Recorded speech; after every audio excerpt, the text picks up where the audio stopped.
হাদি ভাই আজকে কতদিন হয়ে গেল এই সরকার বলেছিল তার বিচার করা হবে, কিন্তু আমরা দেখতে পাচ্ছি এই সরকার এতটাই নেগলিজেন্স দেখাচ্ছে যে আমার মনে হচ্ছে না এই সরকার আসলে তাদের সময় অনুযায়ী বিচার করে যেতে পারবে। এছাড়াও আপনাদের কাছে একটা অনুরোধ, হাজিরা একটা কথা বলেছিল আমরা জীবন দিব কিন্তু জুলাইকে দেবো না। সেই তার অনুরোধটা রাখার জন্য আমরা বলতে চাচ্ছি সামনে নির্বাচনে আপনারা দেখেছেন একটি গণভোট হবে, সেই গণভোটে দয়া করে আপনারা হা ভোট দেবেন।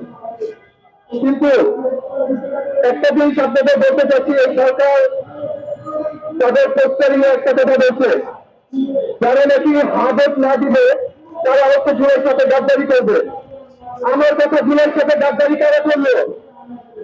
আপনাদের আমি বলছি চিন্তা করেন, যেখানে আপনাদের তাদের গাদ্দারিটা আমি আপনাদের দেখিয়ে দিচ্ছি।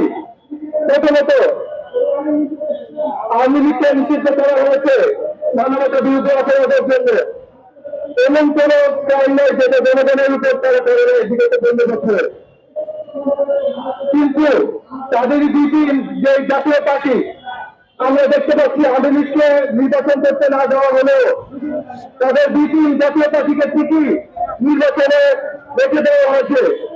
এতে করে সবচেয়ে বড় গদ্দারি করা হয়েছে জুলাইয়ের সাথে। এছাড়াও আপনারা দেখতে পাচ্ছেন এই সরকারকে আনা হয়েছিল যেন জুলাই বিচার করতে পারে।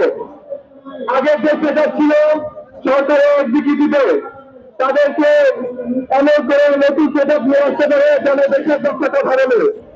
কিন্তু আমরা দেখতে পাচ্ছি আওয়ামী লীগ যাদের 15 বছর বসিয়েছে সরকারে এবং যারা এই সরকারের লিপ্ত যে ইলেকশন হয়েছে সেগুলোতে সাহায্য করে গেছে, সেই সেটা এখনো এক্সিকিউটিভ সবকিছুতে এসে গেছে। এর কারণে আমরা দেখতে পাচ্ছি এই সরকারের আইন শৃঙ্খলা পরিস্থিতির কতটা অবনতি হয়েছে যে আমাদের হাজি ভাইয়ের মতো মানুষকে মতো রয়েছে আমাদের চোখের সামনে। এটা ছিল আরেকটা কাঠধারি। এছাড়াও আপনারা বললেন আমাদের জুলাইয়ের মধ্যে জুলাই সরকার যে অ্যাটর্নি জেনারেল